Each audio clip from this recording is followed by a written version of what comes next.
Hi Chingu! Quick trip lang tayo ngayon mula sa Zamboanga papunta tayo sa Lamitan tapos aalis din agad.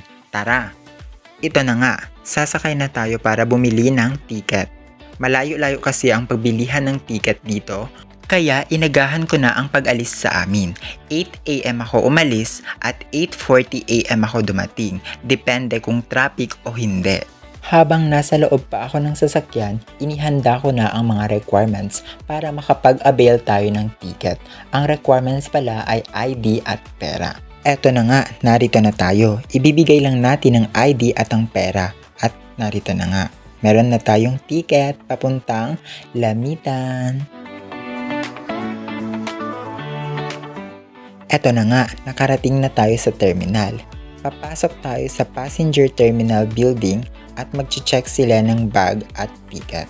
Pagkatapos nun, pwede na tayong pumasok sa loob. Ito pala ang itsura ng mga barko dito. Ito yung nasa unahan, ito ang sasakyan natin papuntang Lamitan City. Narito na tayo sa loob ng barko. Ito pala ang view habang hindi pa umaalis ang barko. Sabi kanina, 9 AM aalis na daw. 9:21 hindi pa rin.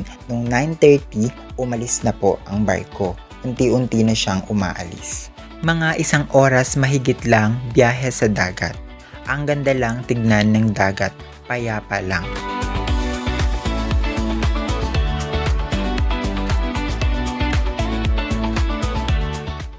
Sarili check muna tayo kung okay pa. Makalipas ang ilang oras, unti-unti na nating natatanaw ang bundok ng Lamitan City. Medyo cloudy nga at gustong umulan. Makalipas ang ilang minuto, finally nakarating na tayo sa Lamitan City. Ito pala ang terminal ng Lamitan City. Ito na nga, bababa na tayo para makita natin ang difference ng Zamboanga City sa Lamitan City.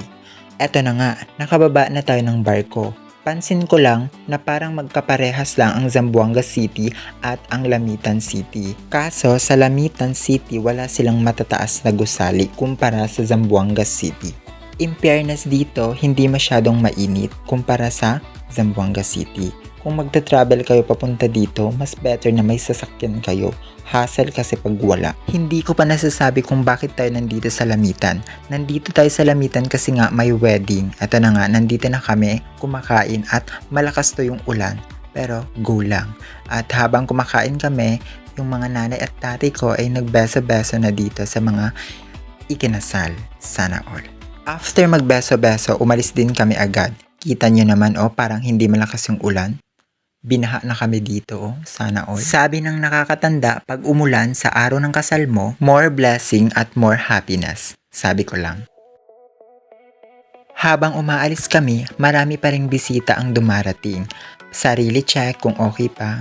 Okay, ayun, papunta na tayo ulit ng terminal sa Lamitan pabalik ng Zamboanga City. Heto na nga, nakarating na tayo ng terminal around 12 plus. Pero sirado pa, kaya nag-antay-antay muna tayo dito sa loob ng terminal. Pero sa terminal na to, may 5 peso bayad pag mag-wait ka dito. Yun Sabi kasi dito, 2 PM open na. Pero 2:30 close pa rin. 3 siya nag-open at kasalukuyan pa rin ako nag-aantay ngayon. Sarili check kung okay pa, hindi na okay. Mag-mirror check muna tayo, check.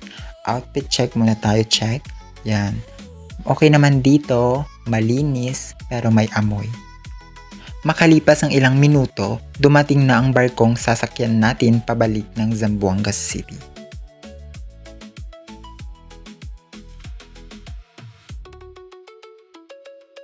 Sarili check, eto na nga, papasok na tayo sa loob ng barko. May pa-list of name muna in case na may mag-happen, buyag.